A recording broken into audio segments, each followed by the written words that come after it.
Hello everyone and welcome to the Jump Up Supercast, the only podcast having its final major update.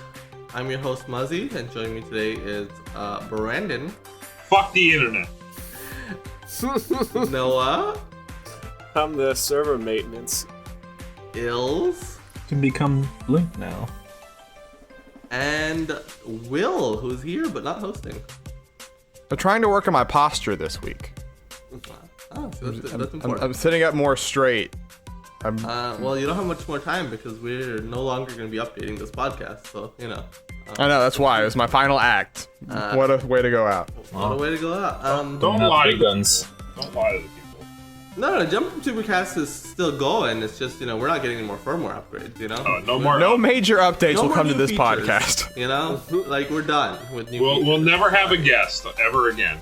We might consider doing paid DLC, but other than that, I think we're done. That's what Patreon.com/Jump Up New Supercast. features are Patreon exclusive from now on. Okay, So. yeah, there we go. I'm into that. Much like us, though, Super Mario Maker 2 had, I guess, its final major update, believe it or not.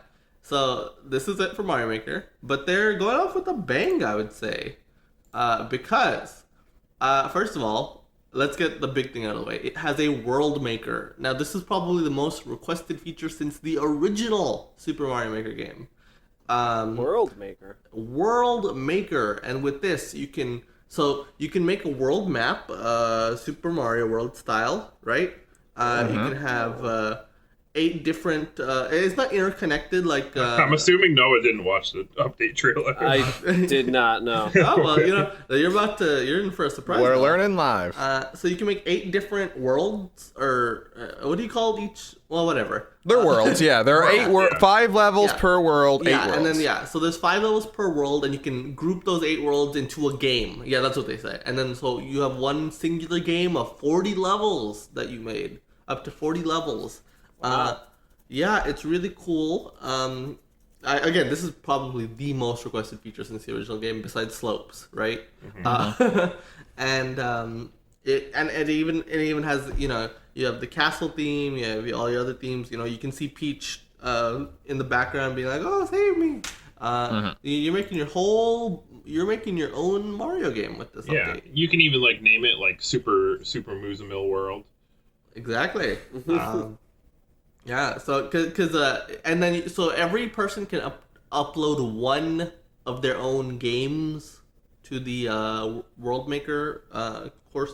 You know, the online part. You can upload, but that's 40 whole levels, right? So you know, in addition to your already 120 level cap, I think now you also have 40 levels on top of that. Seemingly, I don't know if it's like, I don't know if that like. Eats into your 120? Or? Yeah, I'm not 100% sure on that. But this is also a way of, hey, you know, you really like a specific creator, well, you can download 40 of their levels in one go, right? Yeah. And I think that's pretty neat in of itself. And it's just a cool concept, right? So that's a lot of fun. And we should do something like that. Like, we should all, like, the people who don't have this game, or which is me probably, we should all, like, make worlds and then... Maybe like a Jump Up Supercast game. Yeah. Super Jump And then, Up like, Super. if somebody loses, they have to play through their world. That'd be fun. Fun Twitch thing to do in particular, I think. I mean, I think the thing that's most interesting about this in general is Mario Maker is obviously I like it a lot, but I would say in terms of like it's a very structureless game when you go online. Right, like you can search tags, you can search as popular, but there's the thing that's here is this cool is that there's cohesiveness right now for the things that you make, not just in terms of like, oh, these are all by the same creator, but you know, someone could genuinely take like the old Mario approach of easier to harder levels throughout their game, right? Or you could even theme a world around a specific idea behind levels, right? There are some people I know that love Z jumps in particular, right? And they build whole, you know, dozens of levels just based around like bouncing off of thwomps that have parachutes and stuff, right? And so now all those ideas can be in one world. You could then do a whole nother world about, you know, Koopa clown car levels or whatever else, right? So now there can be sort of a lot more of I can think beyond just the scope of this one level and assume that people will be playing the thing after it. And through that, you could even do people love like their weird story levels in Mario Maker, right? And that obviously increases the potential for that a ton too. Yeah, so, I mean, so I think this could definitely breathe new life into the creator side of things. Of hey, like like my possibilities are way more expanded now, And you can make your own Zelda games.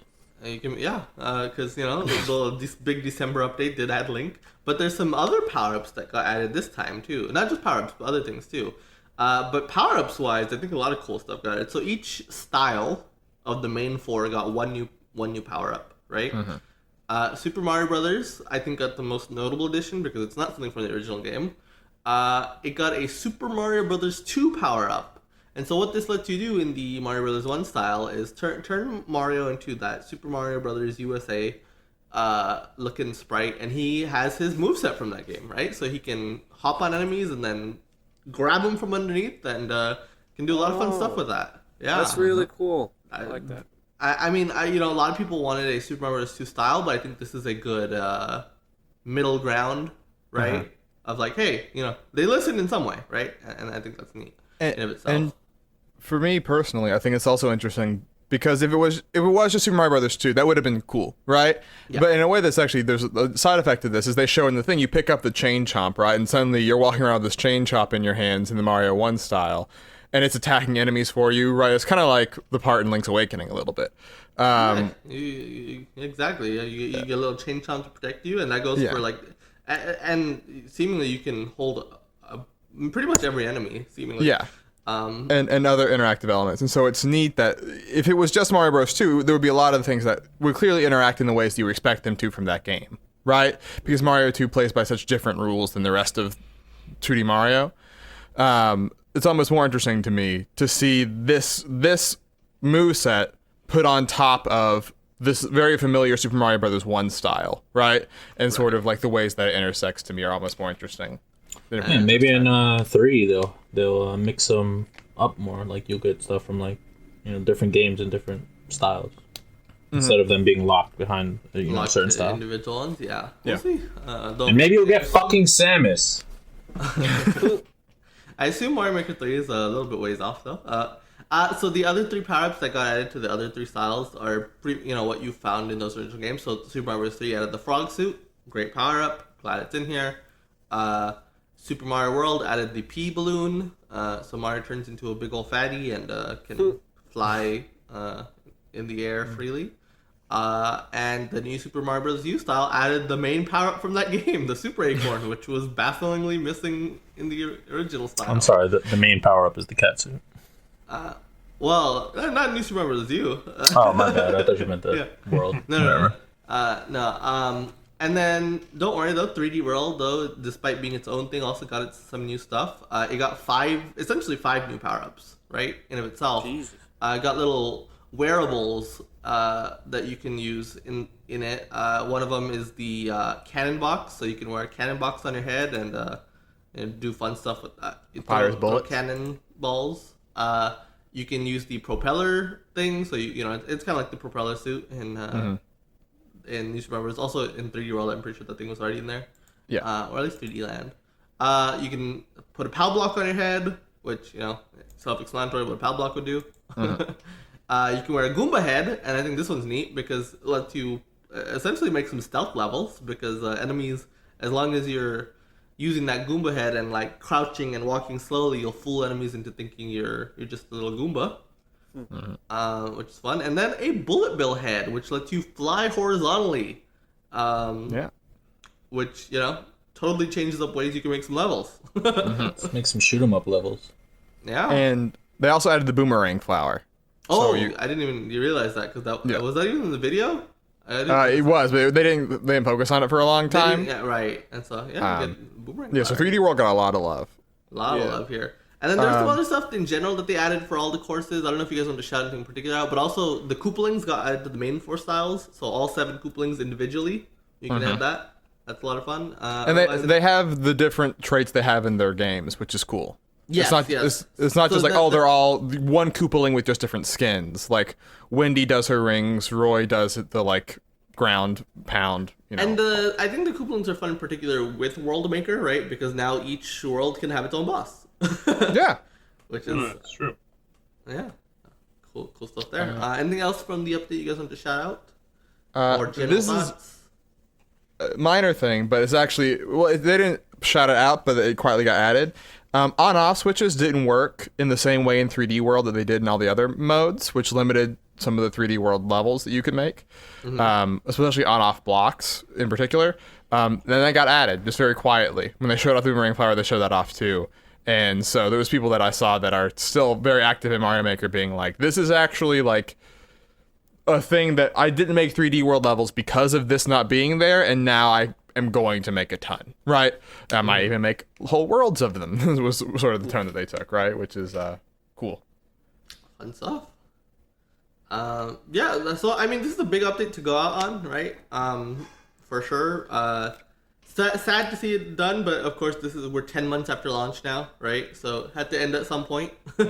Yeah. I know some people are a little disappointed that we only got 2 major updates, but you know, they were pretty big updates each, I would say. You know, so I think that I mean, it can't be too besides disappointing like with the them support. taking like not having the multiplayer to begin with, like the friends thing. Like it didn't really feel like the game was missing anything, so it's just all a big plus. Just stuff that we didn't even think we needed, and here we are. We got stuff. I mean, World Maker is genuinely like that's like a Mario Maker 3 edition, you know? Yeah. Like, in of itself, and I think so. So just them throwing that in there for free, on top of Super Mario Bros. 2, stuff and all the other fun stuff. It's just I mean, this is a huge update. What a way to go out on. Good Mario Maker, great game. I mean, here's a question. Do you think this was... Do you think that they were planning on doing more with Mario Maker 2? Or do you think that because this update it sort of dropped out of nowhere, right? It was very sort of like, whoa, okay, all right. Nintendo just had a lot of like shadow drops this week in terms of just weird things that either were returning or getting updates. Yeah. Do you think that Mario Maker 2... I see a sentiment online that people are like, Mario Maker 2 underperformed, Mario Maker 2 didn't do what Nintendo thought it might, right? And so that's why they're cutting support now. Do you think it's that, or do you think that it's just we did what all we planned and we're wiping our hands because we... I mean, I think they made a conscious decision from the game's start that we're gonna stick as much into one update as possible, right? We saw that in December, now we see that now, right? Of just instead of just spreading out like one course part a week or whatever, kind of like what they did with the first Mario Maker, they just decided, let's just throw it all in one package, 2 separate big packages, right? And again, I mentioned 10 months in particular, right? Because you can say, oh, it only got 2 big updates, but most Nintendo games don't see more... Most games in general, how often do you see 10 months of free support for it? Especially with a game that doesn't have extra monetization on top of it, right? There's no microtransactions here. There's no DLC even to buy, right? It's free, yeah. 10 months, I mean, if I'm gonna give you an example, that's more than, say, ARMS got, right? ARMS got 6 months of post-launch content. 10 months is about what the original Splatoon got, and more than what the original Mario Maker got, you know? Because I think it's a long time to work on a game, right? And at some point you have to move on. That's just the reality of things, right? We already know, for example, they're hiring for a new 2D Mario game, right? They gotta move on. Yeah.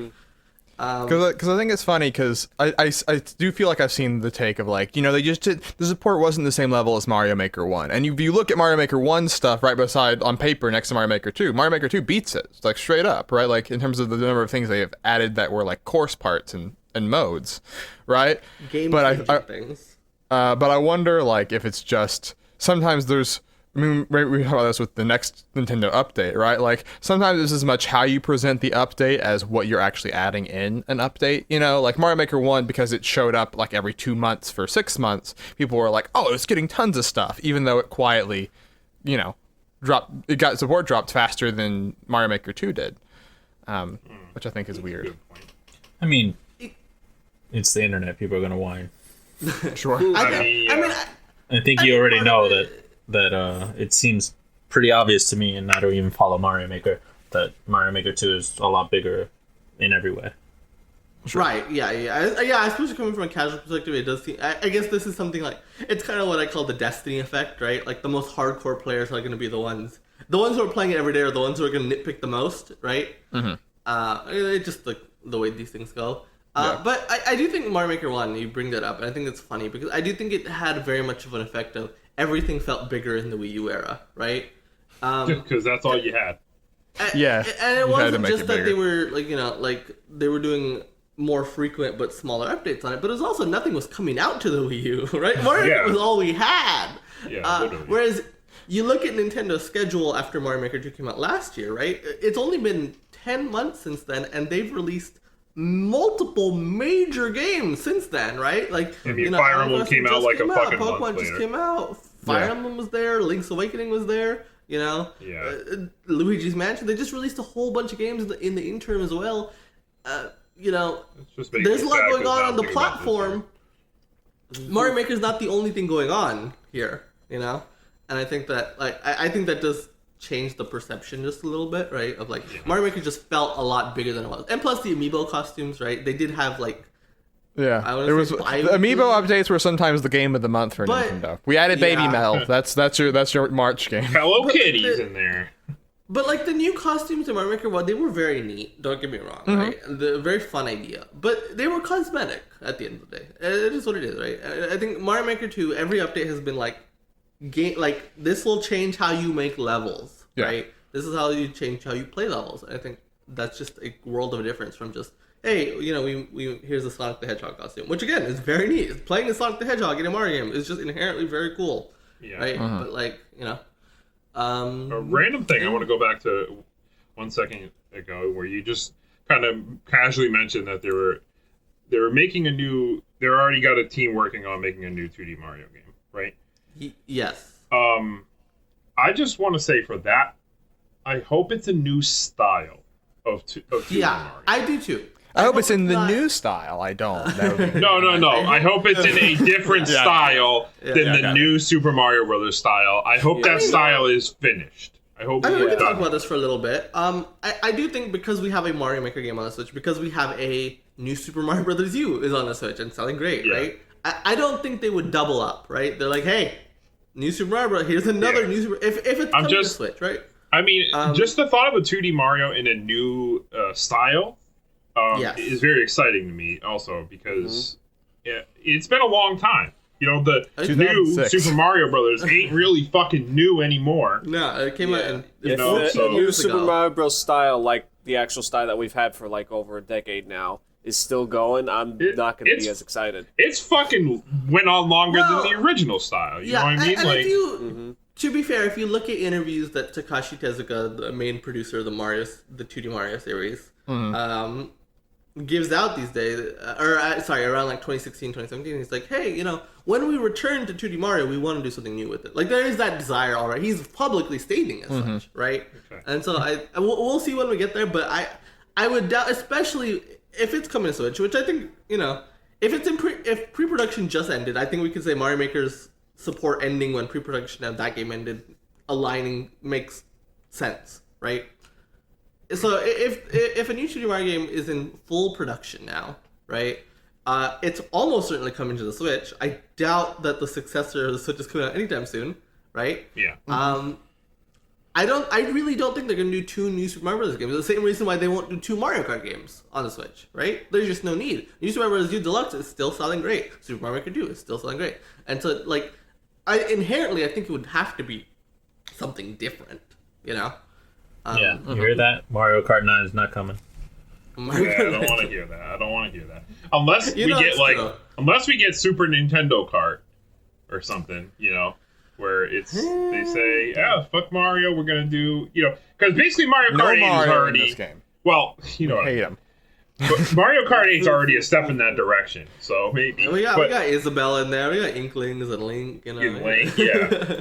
So maybe we got F-Zero representation in there. But if it was new Mario game, right, like a 2D Mario with a brand new style, what kind of style do you think they would go with? Because it's weird to think, because you would you go with a 3D I think model? It would be political. Yeah, I think it would still be political. I mean, maybe Nintendo just straight up doesn't make pixel art games anymore. I'd like to see more art. What if it was hand drawn? What if it was Rayman Origins Mario? Yeah, Rayman. Yeah, because that would that could be really fucking cool. I mean, they do creative stuff with Yoshi. Yeah. I mean, in Paper Mario and Mario and Luigi Sure. were like different versions and styles of Mario, so yeah. Yeah, but even me looking at that Super Mario 3D World style in 2D in Mario Maker, right? That alone was like, hey, this looks already a huge step up above the new Super Mario Brothers style, right? And so I think there's room to be creative with a 3D polygonal style that isn't necessarily, a rehash of new Super Mario Brothers. I think that there's stuff you can do still there. I mean, I think it's weird, right? Because Mario, you think of as being a very consistent franchise, right? Because there's the Mickey Mouse video games, whatever, so you think it's very heavily managed like Mickey Mouse is. But a lot of the times, the aesthetic of Mario can change a lot, especially in 3D from game to game, right? Yeah. Like, go look at 64, then at Sunshine, then at Galaxy, then at 3D World and Odyssey. They're like, clearly Mario looks generally the same, but the places that surround him are weird, right? And so for me, I feel like the more likely scenario in my brain is like Nintendo has ideas for weird new environments and levels and then works backwards to make an art style that fits them, right? Which is sort of what Odyssey did, right? Odyssey sort of had that same sort of concept to it. And then yeah, I think for me more than anything else, I would just love to get away from grasslands, desert, ice level. Yeah. How dare you? As they are. Those are the staples. Yeah, like the environment. That's kind of what made like 64 Sunshine or like Odyssey like so good, is because you get to like explore these new environments, these new kingdoms and stuff. I mean, like, you mean Odyssey with that big desert? Each 3D Mario game though has a very unique, distinct identity, despite all being polygonal still, right? Like you can do a 3D you can do 3D models and still have room to be unique. And I think that the 3D Mario games prove that in spades. But like 2D Mario, the problem is they just use the same level themes. I think that's like a thing that like really invokes the feeling of rehash. The same music. How many Nintendo games can you think of that use the same music over and over and over for each installment? But you remember, all 4 games do that. And you just have to accept that 2D Mario is dead. We got Mario Maker 2. Just keep playing that. 2D Mario's dead, which is why they're hiring for a new 2D Mario. They did just fine with Super Paper Mario, with the 2D versions of them, at least, not the 3D levels. Yeah, but it's still possible. They stuck the director of Super Mario in a basement. They've not let him out for 15 years. We have other big updates to talk about, believe it or not. Because Nintendo, the very next day after they announced this Mario Maker update, said, hey, Animal Crossing New Horizons is getting a big update as well. Now, we've known for a while that it's going to get an update around Earth Day, right? Actually, we've known that since the Animal Crossing Direct 2 months ago. But the update is now out, and we got a bunch of details. First of all, let's talk about the new holidays they're adding, I guess. So first of all, we got Nature Day, right? Nature Day runs from April 23rd to May 4th. And right off the bat, I will say what's Bunny Day, if we want to talk about that for a second, got a lot of flack. Yeah. Right? At least Nature Day doesn't have eggs everywhere. Exactly. I think the problem with Bunny Day was it interrupted your flow of Animal Crossing, right? When you fish, you expect to get a fish. When you dig, you expect to get a fossil. Bunny Day ruined that very much, and it went on for 12 goddamn days. Now, these holidays are also gone for a week plus, right? But they are additions rather than like replacing what you usually do, and I think that's where the good stuff comes in. So Nature Day runs from April 23rd to May 4th, and in it you're gonna get special Nook Miles challenges that focus on nature, of course, planting trees, watering flowers, planting the new bushes that they're adding, right? So doing all these nature stuff gets you more Nook Miles. Cool. Overlapping with that is the May Day tour from May 1st through 7th. So in the first week of May, you're going to get a one-time May Day ticket. So, you go on your Nook Miles tickets. You go on island tours. Well, there's a special May Day island it's different from the usual Mystery Islands. It has a whole different layout, a whole different stuff going on. And our good friend Rover, who usually greets you at the beginning of previous Animal Crossing games, was missing here. He is on the island. I don't know what he does there, but he's there. I saw a couple of people. He's sitting. But I saw a couple people that were I wanted to call someone to check on them when they learned that Rover wasn't in the game originally. They wanted to end it all over Rover. And now he's back, so all you had to do was wait a month. It turned out hopefully you didn't do anything risky.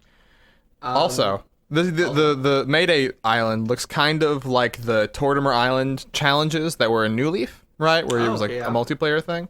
I don't know if there'll be multiplayer in this because the islands you go to with Nook Miles aren't multiplayer, but it sort of is neat in a way because I like that they're overlapping. I like that there's not like the requirement of, okay, well, this day ends, well, this thing's going to be starting up, right? If there's, Christmas time, right? December, there's famously a lot of different things that are going on all within 2 weeks of each other, right?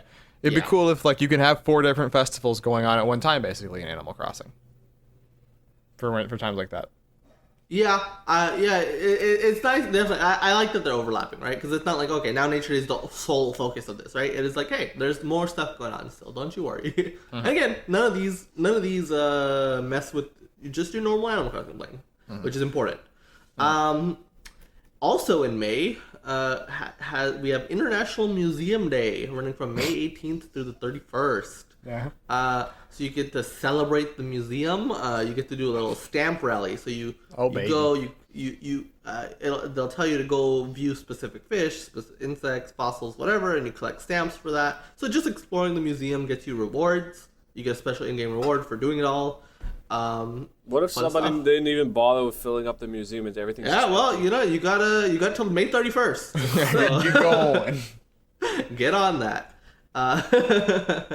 And then the entire month of June 1st to 30th, is wedding season. So now Harvey's Island has a use case, believe it or not, because now you get to help arrange. So you get to meet the married couple, Reese and Cyrus. You may remember them running the retail shop in previous Animal Crossing games. Are those the llamas? They are the llamas. alpacas, yeah. So they're here. You get to help them arrange and take anniversary photos in the wedding picture studio. Oh boy. And you get wedding themed items as a reward for that. Oh man. Now all these people hosting their weddings on Animal Crossing because of coronavirus can get actual wedding things now. Oh, that's true too. That's You get married in Animal Crossing. That's fun. I'm sure someone's gonna try to figure out how to get Flick and CJ, yeah, they're gonna married. all the shipping for all these characters. They'll be like, no, stay here, get in front of the wedding thing. I'm gonna take the picture. Somebody weird out there is gonna marry one of their villagers, and it's gonna be fine. Oh yeah. Someone's What's gonna the cat? What's the cat? Raymond. Everybody loves Raymond. That one. Everybody loves Raymond. Yeah. Have you seen this, by the way? Speaking of Animal Crossing, the dark market of Raymond. Oh yeah, I saw that. $1,000 People bucks. are People are trying to $1,000. like buy them off other people's islands or something. Yes, people are putting the Raymond on eBay, and if you're willing to pay up, you can come to our island and get Raymond to come to your place. $1,000. There's a whole Animal Crossing black market that I don't want to think about. There's like, I mean, You use the turnip exchange moves, Mill. Don't act like you're above. No. People are paying real money to get that's- bells, to get turnips, to come to like. That's ridiculous. It's wild Didn't you gold pay- farming all over again.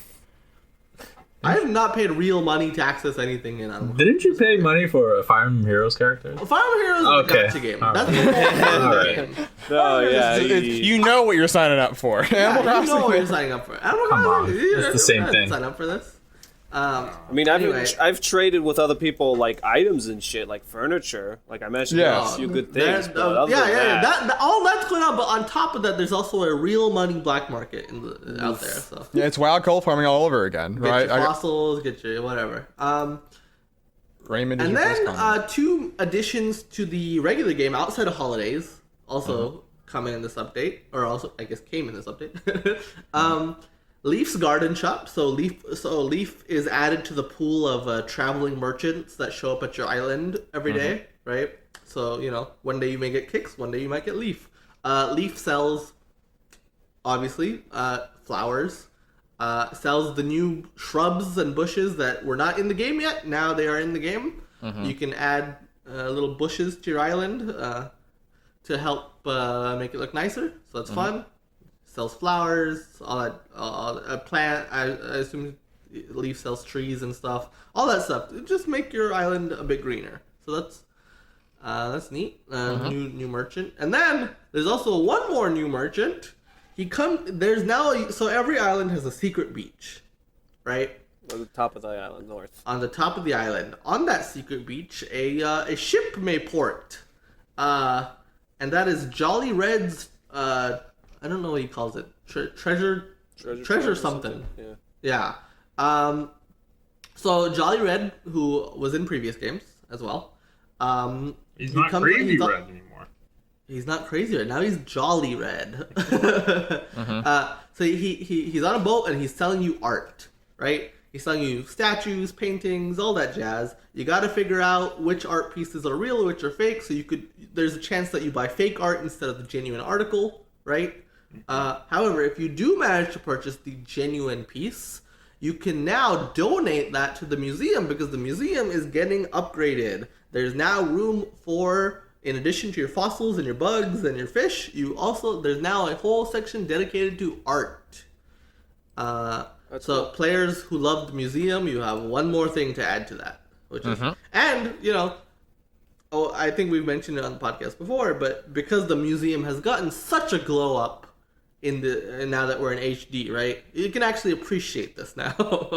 Yeah, the art was always a little fuzzy. On the 3D, on the DS screen, a little hard to tell what the hell was going on, right? Yeah. There was, because they would have, Red will sometimes sell forgeries, right?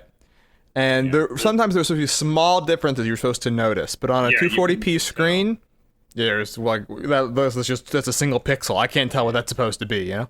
I used to go online and look up the guides, like, how to tell which is fake and which is real, so you can look at it and, not waste your money. Ills looks down upon you for that. Ills will only through his own wits will figure out which one is real. Why? I mean, if it was something other than fucking Animal Crossing, maybe. And that's about it for this update. A big update. I would say most of the adding things that used to be in Animal Crossing games before. But still, big update, a lot of fun stuff. And I see there's maybe a sentiment of maybe this game stuff should have been in the base game. But to be fair, with Animal Crossing, that's how it's kind of always worked, right? Like we got things over the course of a year, essentially, right? Like Animal Crossing has always been the king of seasonal events and, this and that. Things gradually unlocking. You get Brewster's Shop in New Leaf like 2 months in, right? So we're still waiting on them. This is just like usual, except now we're all... If anything, this just kills time travelers. Yeah. More than anything. Yeah. Right? And so, those goddamn time travelers, now I get less of an interest in my bank now because of them. It is true. Oh, is that why they did that? Yes, that's why they did it. Because of time travelers who would just jump 10 years and then jump back and then jump 10 years and they'd be fucking increasing their bank account.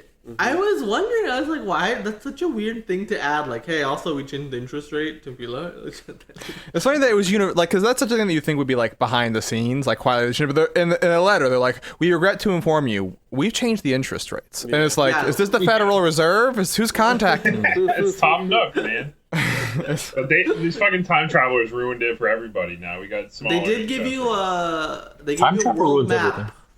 They gave you a world map as an apology, though, to display. No, they gave you a bell rug. No, sorry. The world map was for the update. I apologize. Yeah, They gave you a bell rug. So a rug that looked like a bag of bells. That doesn't make up for it. Well, the tournament market already made it very easy to... In a couple of years, I'm probably not going to be playing this game. Maybe. I don't know. The interest rate was already, to be honest, like not worth like dealing with. Yeah, I know. It's just I'm just making a big fit over it. Yeah. You guys have any other thoughts about this update? There was stuff in strings of code in a data mine. Do you want to talk about that stuff or leave it to be fun surprises? Fun surprises. I read about it, but fun surprises. Okay. It gives us stuff to Ills' sorry, Ills, but it'll give us stuff to talk about later in the year about Animal Crossing. I mean, you don't care about me anyway. But how about we move on to a topic that Ills does care about, and that is Nier Reincarnation. Oh, I thought you were going to say video game sales, just to screw Well, with me video more. game. I guess that would have been a more natural transition from Animal Crossing, but that's okay. We'll go back to Animal Crossing. So, Nier Reincarnation is a mobile game. You may have heard of it, you may have not. We didn't talk about it when it originally got announced with the remaster because we're like, mobile, who gives a shit, right? Yep. However, seemingly this is not a gacha game. This is not a card game like everyone was expecting, right? But this is more of a. I've heard people More of a describe we don't it as know like game. like a eco Shadow of the Colossus type of deal going on. It is still free to play. I don't know how microtransactions play in, to be honest. But the producer at Square Enix, not Yoko Taro, who's known to make these kind of ridiculous quotes, right? But the producer at Square Enix was like, we're not really looking to make money with this game. This game probably won't make money. I don't care. Which is an interesting. I think he's spent a little too much time with Yoko Taro. Yeah, he's slowly infecting everyone in Square. They're all going to be wearing those masks soon. They're just fully in with this guy, whatever he wants to do, apparently, right? And they do say, hey, before they revealed the footage of the game, they're like, hey, when you see this game, you probably would think, oh, this looks like a multi-platform game. That's how much effort we put into this one. And yeah, lo and behold, like it's a 3D game. You explore the environments. We don't really know much in the way of like if there's combat or anything like that, but No. has an interesting look to it. The music is still to the standards of the Nier franchise, right? Yeah, a lot of ladies making vague chanting in the background, and you're like, ooh, this is mysterious. Yes. Yeah. Well, fun stuff. It's always neat to see mobile games break the mold. Go above your expectations. Yeah. So, I mean, we said before, right? Nier is such a weird thing because Automata blew up in such a comparison to the first game, and Square said, "Hey, we want this to be a big thing moving forward." And we, I think, all assumed, "Oh, that'll just mean Automata 2 will be in this generation," which maybe it will be. Who knows? But seemingly, actually, the answer is no. Like they're making it now sort of like Final Fantasy and a bunch of other things where we're quietly like, okay, we're getting a remake. It's getting a full, Nier 1 is, right, to make it more accessible to that new audience. We're going to expand to the mobile market, right, but like in a way that I guess the thought maybe is just this game will be free to play, so more people will download it and they'll like it, so they can parlay that into just Nier as a franchise continuing to grow in popularity, right, potentially. Yeah, but free to play doesn't mean there's not going to be microtransactions. Sure, but I don't they said expect it to be transactions, but it's not going to be the same scummy tactic, seemingly. Well, who knows, right? I mean, there are certain games that are designed, like Final Fantasy's mobile games, are designed to leverage the name of Final Fantasy to make money, right? I guess I should say, yeah, if we take the producer for his word, right? Yeah. Whereas, like Fire Emblem Heroes, right? Fire Emblem Heroes obviously made a bunch of money, but also Fire Emblem Heroes helped raise the profile of Fire Emblem, right, for a bunch of people. It's so I also think- very playable without spending any money. Yes. Yes, right. And so I think that hopefully that's what they're looking at with Nier as a thing. We'll see. Yeah, I mean, it looks good from what we've seen of it. Looks like a It real has a video very, game. I mean, we don't know much about it, but just a brief clip we saw, it looked, I mean, I already was like, wow, this does not look like a usual mobile game, right? Yeah. This looks really cool. Yeah, because it's a full 3D explorable environment, and I think that's very neat. But let's talk about MPDs. March 2020 has come and gone, and, we know that is the month that the coronavirus, COVID-19 pandemic really kicked off, right? Sure enough. Everything's shutting down, including retail stores. You don't got much to do at home, right? So what do you turn to? You turn to video games, apparently, because March 2020 was a huge month for video game sales. Is that in general or just Nintendo? No, Everywhere. in general, not just though Nintendo especially, and I'll talk about that in a second. But I do want to talk about first just a second here. I mean, it was a big month. It was the most money that the month of March has generated for the industry since 2008. So Wow. 12 years ago, right? So yeah, people spent a lot on gaming hardware, on new full games. Accessories had a big month in games. A lot of headsets being sold, a lot of controllers being sold. The PlayStation 4 controller had the best month it ever had. Those are not essential things, people. Look, people were like, look, if I'm gonna be stuck indoors, I'm gonna be playing some video games. That's a good Suck it up. idea, but those are not essential things. Were they going to Walmart to buy those? You know what I'm saying? So Switch, Irresponsible. Switch is the headliner here for sure, right? And I'll tell you why in a second. But it's worth noting, PlayStation 4 and Xbox One dollar sales also jumped 25% year over year. You know, so it's just the whole industry is doing really well these days, right now. Maybe not for the best reasons, and that's not great, but you know, Goes to show you that video games are the answer to everything. apparently. It's all these filthy casuals.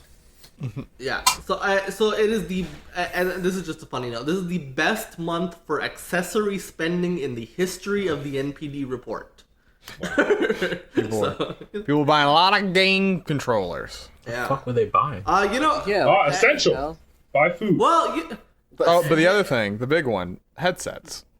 headsets. Because guess what? You're not going to be able to see people in public. So how are you going to talk to people? You got to get into PS4 party chats.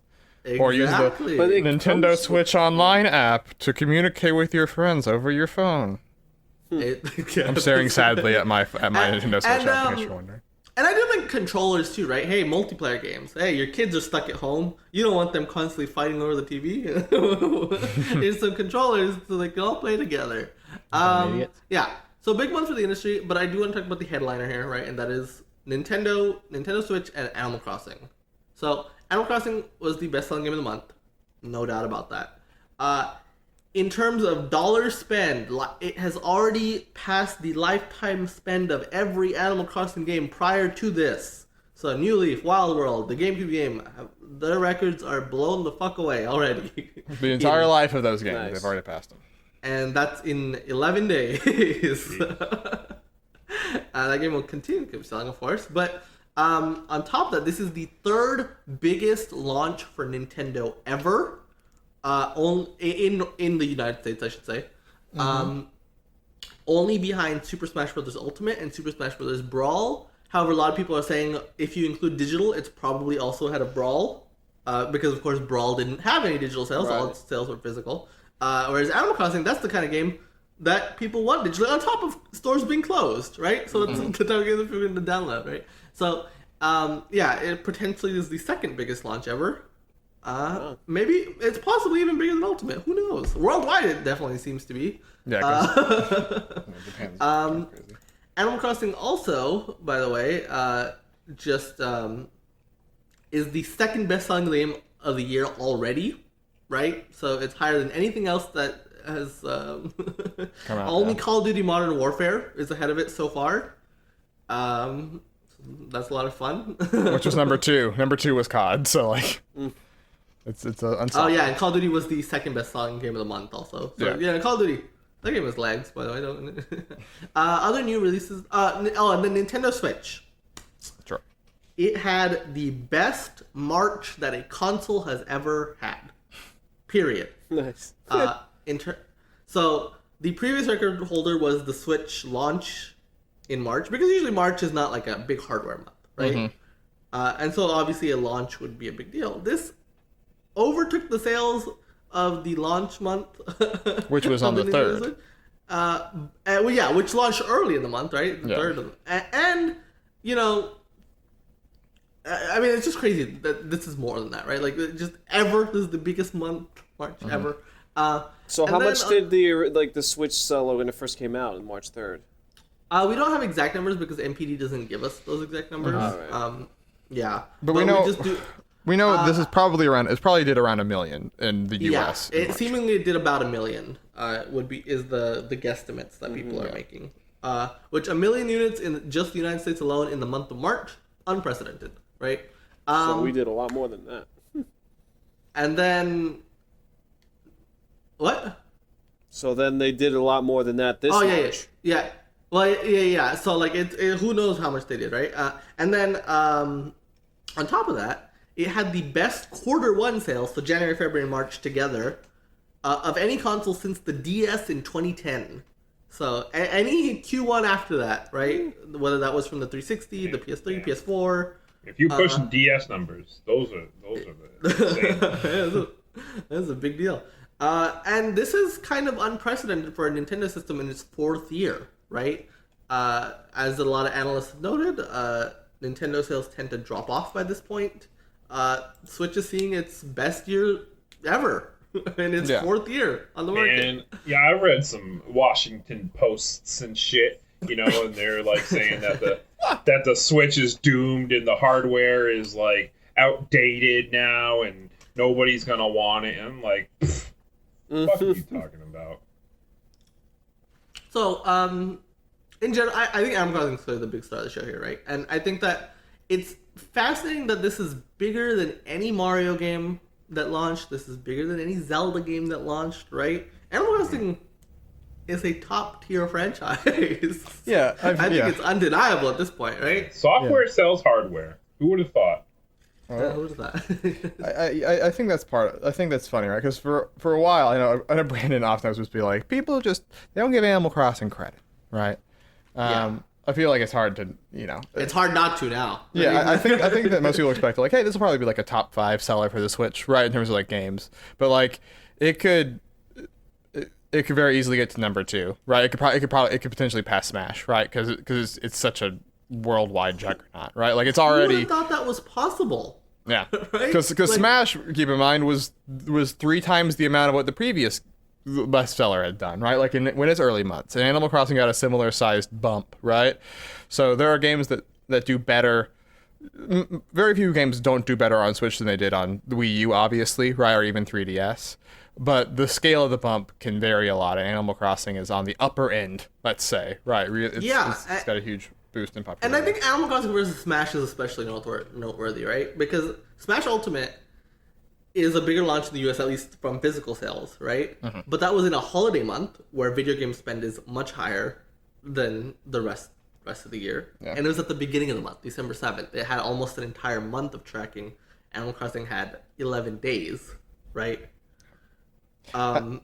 I mean, we know for Japan because we get hard numbers, right? Like, yeah, Animal Crossing. Know from Japan, Animal Crossing has blown the fuck out of any Switch game. Yeah, I mean, there are 100,000 off, which will be in the next week or two of passing Smash Ultimate's lifetime sales, right? Over the last 2 years, in a month, right? So like that's the thing about Animal Crossing is that it's wild because it's also very global, which is funny because you think that game is so text heavy. That generally games that are viewed as text heavy aren't viewed as being as global titles, right? But that's not true with Animal Crossing. It cuts across a lot of different regions and while being very popular. Would you have ever thought that this Animal Crossing? Because again, I think most of us expected it to be a big hit, right? But yeah, I definitely saw it like being a big seller, but I think like the current circumstances definitely helped it a lot. Oh sure, yeah. I think but for so, sure. I mean, I'm glad that they actually turned out this way because that means it's just they're gonna support the series and keep going with it instead of waiting a decade before releasing another one again. True.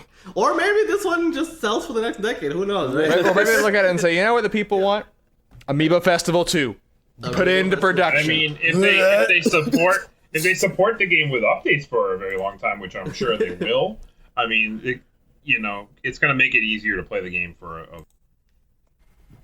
You only get 10 months. Well, and like Animal Crossing has always been like a leggy franchise, right? And Switch games are very leggy, and so you combine the two. I think it's hard to see that this game will stop selling anytime soon, right? Yeah, but yeah. So that's the month of March NPD. Big news for Nintendo. Also, just in general this week, like I saw YouTube trending, right? And like Animal Crossing update was number 1, Mario Maker update was number 4, then the Pokemon Twilight episode 4 was trending at number 8. Just a big week for Nintendo on social media, I would say. Great episode, by the way. The people love Nessa, Nessa. Great. People yeah, go check it out. I actually watched. It was the only one I watched, but it was pretty neat. They're little one-off episodes of like focused on. This is Ill's nightmare. Yeah, the trifecta right here. It's Mario Maker, Animal Crossing, and Pokemon. Literally every Nintendo game I don't play. Now, we have one last thing to talk about, not Nintendo related. I will keep it brief because if this event actually happens, we'll have a lot to say when the event actually happens. Right? But so Windows Central. Now, I think this is worth noting. Windows Central has gotten pretty much everything about the Xbox, next generation Xbox systems correct. Right? So right off the bat, we should give them a lot of credit. Like, they know what they're talking about here. Right? So Jez Corden of Windows Central put out an article that the Xbox is going to have a big next generation reveal event next month, in the month of May. Early in the month, so Is this we're in regards to the potentially Scarlet to- or whatever they called the new Xbox? Series. yeah, X. so Series the X. Series X, but specifically, also in addition to the Series X, this is going to be the unveil of the Xbox Series S device, the console that we've been calling Lockhart for a while. a cheaper we version. talked about it. Cheaper. We talked about it plenty before, but just a quick rundown: it is a more affordable, less powerful version of the Series X. It is, But it's more gonna powerful have than the this- Xbox One, right? Obviously. Yeah. Yeah, of course. So it is gonna have the same CPU that the Series X has, which is notable because the CPU is a big jump from last gen, right? It's gonna have a solid state drive, right? So you don't have to, games can be still designed around the solid state drive, next gen games. It's just that the GPU will be weaker, right? 4 this- teraflops. So it'll be 4 teraflops versus 12 teraflops, right? And then it will maybe have less RAM as well, right? And So it's gonna essentially the bottleneck on the okay, got it. well, and then there's Tom Warren of The Verge is saying like, hey, I've talked to developers and they're saying like, Series S is not going to hold back your next gen games, right? Because the biggest improvements of this gen are going to be that CPU, that solid state drive, right? And if anything, this is not an exact comparison, right? But it's like, running a PC game on ultra settings versus medium or low settings. Yeah. I mean, they specifically talk about in the article that the Series S is more for people that still have 1080p displays. 1080p, yes. Right, So this so- is a 1080p device. Right. Yeah, So if you where don't the have Series X is 4K. Right. Okay. Which I think is fair. A lot of people still don't have 4K TVs, right? 4K TV adoption is actually not really that big still.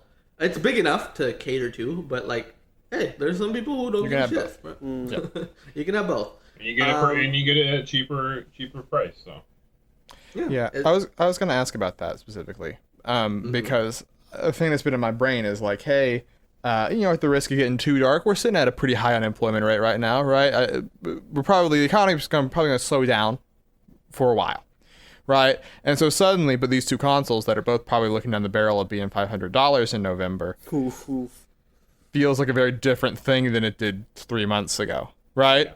And so suddenly I wonder if there's this thing that, who knows if it's, $300 to $400 probably, somewhere in that range, right? If suddenly that has a very different and more valuable place than even Microsoft could have predicted, like I said 3 months ago. That's a good point, actually. Yeah. So having the lesser expensive version that's like a little bit weaker would be a very good move to cover themselves with, because the people that still have the money will probably go for like the better version.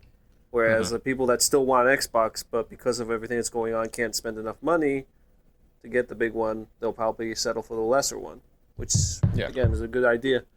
It's going to be a lot more effective than what they originally planned, yeah. Yeah, I think budget options are good, right? I yeah, don't think that, especially like- since they're doing it right out. Options are always good. And also, by the way, seemingly they'll be saving money because they won't be putting a disk drive in there as well. So that's another cost saving measure. Yeah, I was just thinking. Gonna having that. Yeah.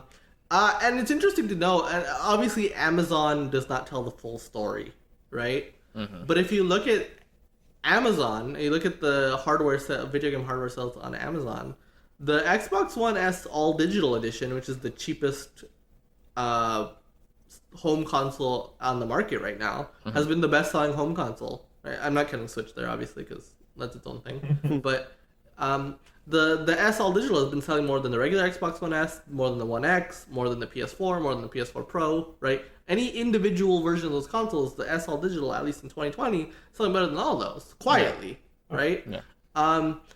I think there's a market for I'm just looking for the cheapest Call of Duty Grand Theft Auto FIFA machine, right? Yeah. Yeah. And hey, and Game Pass adds. We've talked about this at length, right? Game Pass adds to that affordability, right? It's a perfect match. It just makes sense for what Microsoft wants to do, and I think it's a thing that is definitely even more going to pay off, maybe even this year, considering the economy, but also as we get later in the generation, right? Mm-hmm. And the price difference is going to be key, right? If this thing is $300 when the other two are $500, I think that's a big difference. $200. That's a big difference, especially if there's like, some exclusive. I know everything is going to be on the Xbox One as well, so it's hard to say. And everything will be on PC, but sorry, go ahead. Yeah, just a good way to play like Halo Reach or not Halo Reach. Halo Infinite. Halo Infinite, at launch. You want to upgrade, but $300, it's like, okay, that's really good. Sure.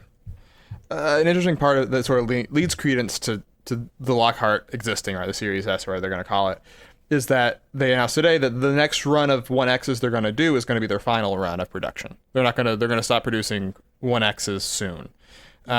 Which basically means, those when they sell through those are gone, right? So, which I imagine means that the Lockhart / the cheaper version is going to be the replacement in their lineup for the 1X, right? And then they'll probably have the 1S all digital edition as like $100 thing, right? Super cheap. Yeah.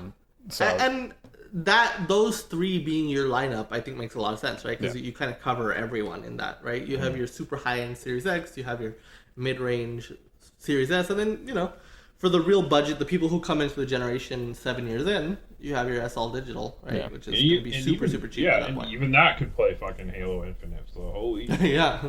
It's a little weird to have the Xbox One S and the Series S on the same thing. Well, yeah, but I think I do think the price difference is going to be what really differentiates those two, right? And one is going to be very much cheaper than the other, right? I mean, we hope so. We had problems with the Wii U. Well, we'll see. Right. Minor thing along the way. Sorry, just one little other thing.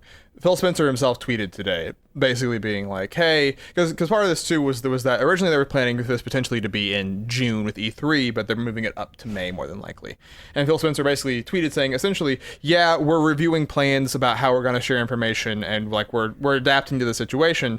And they said specifically at the end, the next step of what we want to show is not too much of a wait away. In parentheses, games, right? So. So far with Series X, we've seen footage of Halo in an engine and Hellblade 2 in an engine. But that's basically him saying, next time we're going to show off the Series X and next gen Xbox. There's going to be more game focused stuff too. So that could lead credence to the idea that hey, this is replacing their E3, right? They're not doing a June because of course we know E3 2020 is canceled, right? And Zhugi X, we've talked about him before, industry analyst, on Twitter, went out there saying, hey, with E3 being canceled, a lot of people who were originally going to go through with June events anyway may be shifting things. Some things are going to get shifted forward, including your first look at next generation, which presumably is talking about this, right? And some things are going to get shifted back to July or beyond, right? And so a lot of the E3 announcements that you were expecting in June are now going to kind of happen over the course of the next couple months. If Nintendo gets shifted back, your boy's crying. And I know it is one of them. I know. Yeah. Let's just cancel June. Yeah. Bad news. Cancel life. So, I think E3 is just a conversation for another day, but I do think if the ESA was a more competent organization, they probably still could have got together a digital E3 week in June, but they're not. So now we see this. So seemingly, but hey, we're getting the Xbox stuff sooner than expected. That's a positive. That's right. Good.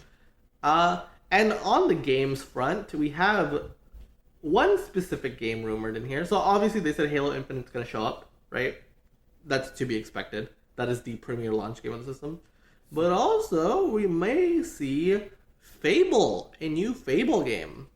Weren't there rumors about this a while ago? There has been rumors about a Fable game for ages. For fucking forever. I think we talked about it when it was first reported. A couple of years ago. So Playground Studios has a second studio. Those are the guys who make Forza Horizon, right? Mm-hmm. They have a second studio, and we know for a fact that they're making a RPG of some sort, right? And then the rumors have been, that's Fable. I think it's very likely. This game has been in the works for a while now, right? Whatever their second game is, and so it being Fable is not really that much of a surprise. But that's exciting. Fable's coming back in a big way. I mean, I fucking love Fable. That game was awesome. But I don't know. I think Fable is Hopefully very it's cool. good. I think Playground is very talented, and so Yeah, I mean, it's weird because you say Forza Horizon, right? And you're like, well, how does that apply to Halo? But Forza Horizon actually has very well-designed overworlds. They have some of my favorite overworlds that I've just explored in a game this generation, in Horizon 4. And so I think that does lead credence to hopefully that aspect of it at least being strong. So Maybe it's a finally Fable game where all your characters are cars. Ooh. Ka-chow. It is funny though, right? That like a game about cars actually did give them the expertise to handle an RPG potentially. Also, another thing that was neat from that article was just they were quietly saying like, hey, Microsoft has been actually hiring up like hundreds of positions for game studios specifically, right? For Xbox game studios. So I imagine that growing process has been stalled a little bit because of the fact that everyone's working from home. But it's sort of that larger thing of I think that they clearly want next gen for them to have a lot of games coming out frequently, right? Which was a big problem this gen was just, we announced Crackdown 3 and we're not gonna have this game out for 4 years. Like It's not even good. yeah, it's not even good, right? Like they didn't have enough people to sort of go beyond the Gears and the Halos, right? Where in the later parts, especially, they have gotten more versatile, and I expect that to only continue on the next gen. Though late Xbox One cycle, it's been more versatile, but like definitely small in scope. But I think obviously as next gen comes along, we're gonna see games bigger in scope, right? We're gonna see, Obsidian, right? That's the first time we're gonna really see. Because they're doing that weird grounded, right? But I think we're gonna see like an actual big Obsidian game sometime next gen, right? Yeah. Hellblade 2 is obviously going to be bigger in scope than even the original Hellblade, right?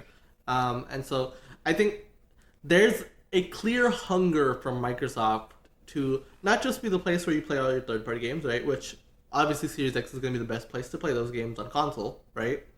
Sure. Just from a specs perspective, Yeah. But on top of that, though, we want a big first party. We want you maybe partially to sub to Game Pass, right? But also just, hey, Xbox, we're not like lagging behind in that because Nintendo and Sony are both known for fantastic first party games. Yeah. Right. And I think they want Xbox to be the same. I think Xbox Game Studios they want that to mean something. Yeah. I mean, and Xbox was known for it for like a generation and a half with like.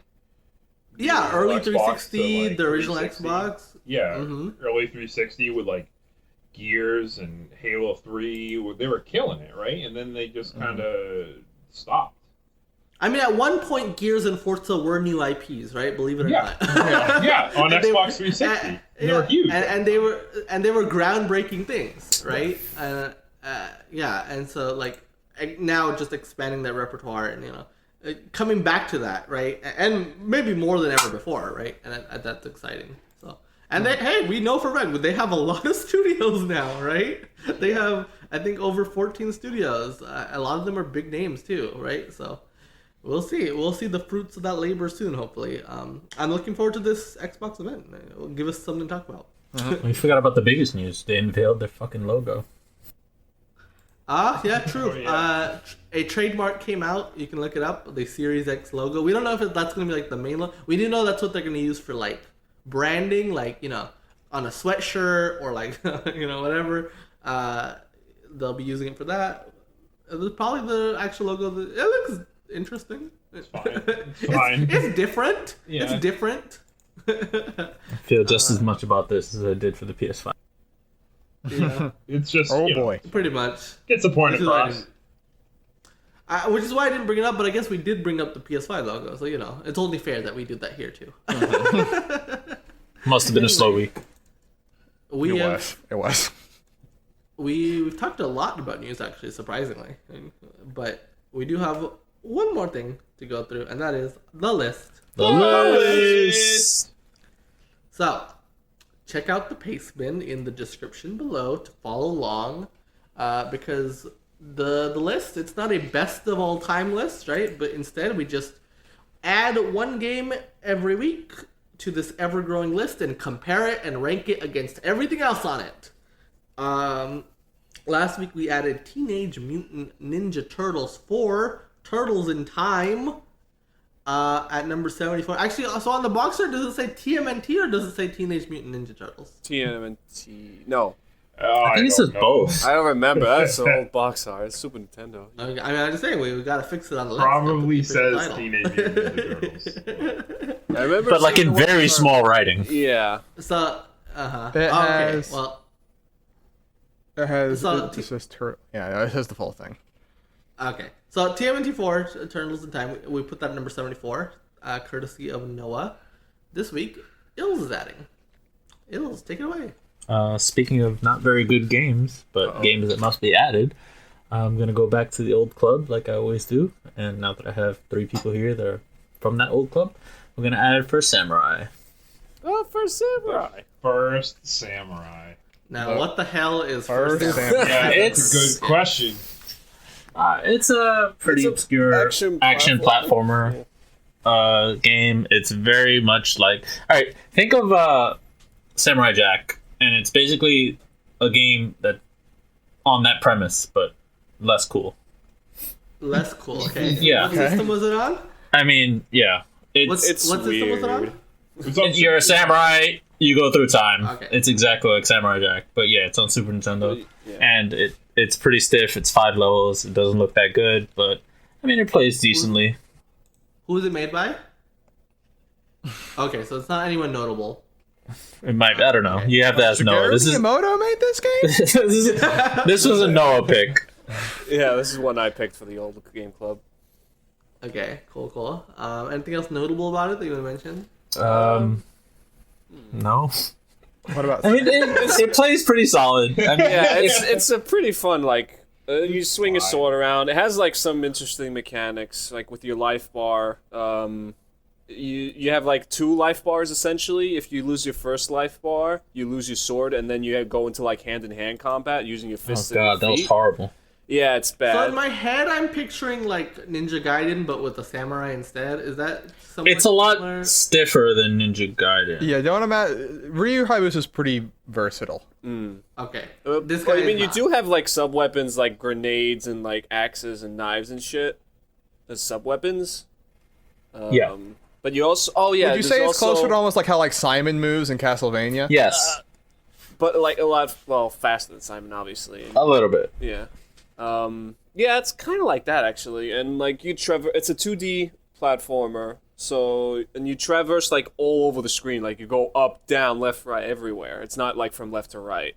Oh, okay. It's not just Yeah, side. so you have to, like... Well, in find some levels. Yeah, Yeah, well, yeah, that's true. Yeah, most levels you have to find, like, a bell. You have to find a bell, or was it lanterns? I can't remember exactly. But you have to find, like, 5 items, basically, to summon the boss. Oh, it's like these symbols things. Anyway, yeah, you summon a boss, and at the end, you go to the area where the boss is, you summon the boss with the 5 items that you find throughout the level, and you fight him, you kill him, you go to the next level. And you basically go through different time periods. You go through, like, feudal Japan, you go through, like, Go on a time-traveling train, yeah, and then you go to, like, this weird, not Jurassic, but there's a lot of weird creatures in this game that are, like, hard to explain. You kind of have to play it. Yeah, and that's I remember- partly because. Yeah, that's partly because design is not. Okay. It's, like, a lot of weird So where would you put it, Il? This is absolutely a Noah childhood game because he's Yep. sitting here explaining everything, and I played the game and beat it, and I don't remember barely anything. Yeah. Yeah, I would put this like above Jackie Chan Stuntmaster, below Zelda 2. This is Okay, so that would be in the 157 yeah. area. This is like a lot like Jackie Chan. Like it's decent at mostly everything. It's just like not that surprising, Nothing special. not that Yeah, inspiring. Yeah, Yeah. From what Not you that fun. described, It's that it's seems like about borderland right. mediocre kind of thing. It's like yeah. Yeah. Yeah. It's like nothing insulting, but nothing great. Yeah. Brandon, Noah, do you have any? I'm fine with that, honestly. Really, it's hard. Like I said, I mean, I played this game. It's been what, at least like 3 or 4 years now since I played this game. And the only thing I remember is time traveling and a flying head and the TV boss. Yeah, a train. In a train with like robots, and you're a samurai, and you go to the future and you fight robots. That's interesting, but that's all I remember. Like I don't really remember a lot about the game, and because it didn't stick with me, it just shows to me that like the game is just very mediocre, you know. It's also very strict. Like you only get like a certain amount of lives, and then you have to start over. You know what I mean? It's only 5 levels though, so and you have 2 health bars that you can recover. But yeah, but you have to play through it a few times to get like your and trying to fight anything without the sword is a terrible thing to do. Yeah. There's also like destructible environments. I forgot about that, but yeah. Any objections? No. Noah feels like he has an objection, but he's not voicing it. It's just me. I don't know. I'm trying to. I don't know if I should put it above or below Zelda 2, but I'll settle for either. Not that big of a deal. Okay. No strong feelings? Nah. Okay. Alright, well, I think that pretty much settles it then, yeah? What is this game called again? First Samurai. First Samurai. First Samurai? Not the last Samurai. Not like that. No, Last Samurai. No, there's a second samurai I found out. Yeah, there is. Yeah. It looks completely different. He has a jetpack. Apparently in this game level. was also ported to iOS in 2011. What the heck? You can still play it, kinda, in today. Wow. So First Samurai, that's at number 157. Surrounding it is number 155, Nintendo Land. Number 156, Zelda 2, Adventures Link. 157, First Samurai. 158, Jackie Chan Stuntmaster. And 159, 1-2 Switch. Interesting company it's got there. It is near the bottom of the list. Not quite hell, but fairly low. We'll shake things up around there. How it goes from. It's interesting how it goes this from mediocre to podcast. straight shit, like real. And what? It's interesting how the list goes from, it's okay, it's mediocre, to just straight shit, like really bad. There's a big drop off. Big drop off. Wait, where? Yeah. Where is it? You got. Oh no, there's the question. That's a whole nother conversation. We're not getting. Where's the drop off? We don't have enough time for that. But anyway, that was the list. That was this podcast. Last week, Brandon promised me the final word, but I will not be taking it. Final phrase, whatever. Wow. I will not be taking it because I hosted it on this podcast, so it feels wrong for me to take it. Should always feel wrong. And for you I'll to take. give it to William. Okay. William, you think on that? Unless someone else really wanted it. No? Okay. You guys never want it. I don't know how you don't want it. Just being able to put the final stamp on, like, this is what I think. This is the last thing you hear. That's great. to Yeah, me nobody anyway. gives a shit what I think anyway. So. Then it makes the most impact. No, you're like, look, you guys didn't pay attention to me. I can Now say you my have to piece listen. now. And everybody just shuts No, off the no. podcast. Yeah, they can just shut it off. You know what? No, I'm giving it to Noah. No, Noah, I don't want it. You think you think of something to say. He that... said no. No. All right, fine. No means Well, you keep it. In the meantime, Brandon, you want to give us the plugs? You want to give the plugs? Oh man, you gotta call up my plug. Yeah, please give me a plug. Oh my god. All right, yeah, I can do that. And give me like 1 fucking second, and I'll do that. Hold on. Just like, go to SoundCloud and What about? Yeah. just fucking go. Oh, look at that! You know how No, they- Els is doing it. you know how Listen, okay, we're gonna do this. If you enjoy the Jump Up Supercast Game Club, make sure you check us out on your favorite podcast listening service. Wait, this is not the game club. Oh wow, God! I'm so used to it. Hey, if you like the Jump Up Supercast Game Club, make sure you listen to us on iTunes, SoundCloud, YouTube, where new episodes will go up every single Monday. Okay, I got that right. I usually say Thursday, but the Game Club goes up every other Thursday. Yeah. It's the Give one us that a matters. follow. Give us a follow, a like, a share. Feel free to let us know what you thought about the podcast in the comments below.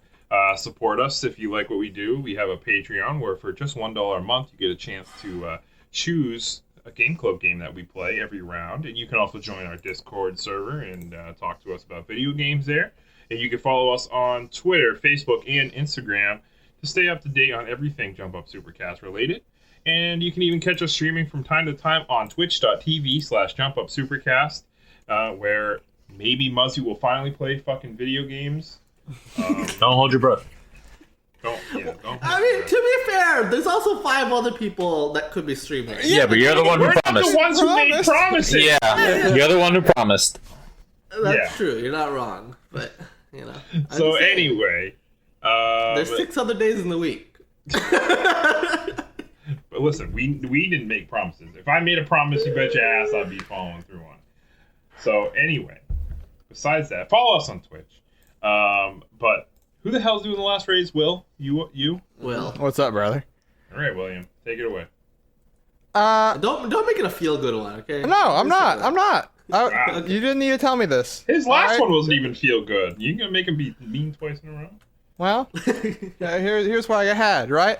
I think it's stupid that this stupid sloth and these dumb alpacas are in this Animal Crossing video game, all right?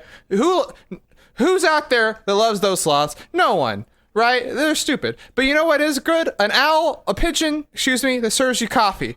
Why can we not have that in the video game first, Nintendo? I know he'll come eventually, but the priorities are fucked up, okay? They're bad.